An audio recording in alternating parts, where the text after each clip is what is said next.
Ganda araw inyo kaibigan. Ako, Barok, Gundina, Orok, dami pa iba. Bigay ulit sa inyo. Kita-kits tayo ulit. Bye-bye! Nakakatakot ang panaginip ko kagabi, Orak. Kinagat mo rin ang batok ko. Nakakatakot na ba yon?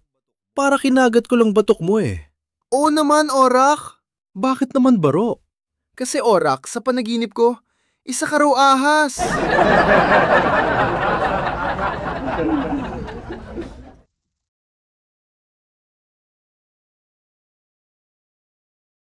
May tanong ako pare, kapag uminom ka ba ng kape, di ka makakatulog? Siyempre kape yun eh, di ka makakatulog pag uminom ka ng kape. Ah, ganun ba? Eh, baligtad tayo. Talaga? Ibig ko sabihin nakakatulog ka pag uminom ka ng kape. Hindi! O anong baligtad na sinasbi mo? Baligtad tayo! Kasi di ako makainom ng kape pag tulog ako.